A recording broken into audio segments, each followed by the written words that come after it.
Good morning. Just bow your heads with me for just a moment of prayer. Father, we are so grateful for you.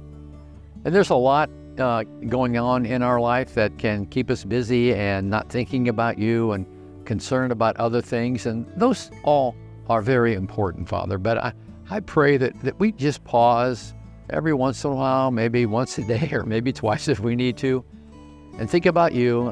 In particular, think about how faithful you are to us, that you never lose sight of us, that whatever our needs are, you meet them. I mean, you are inexhaustible.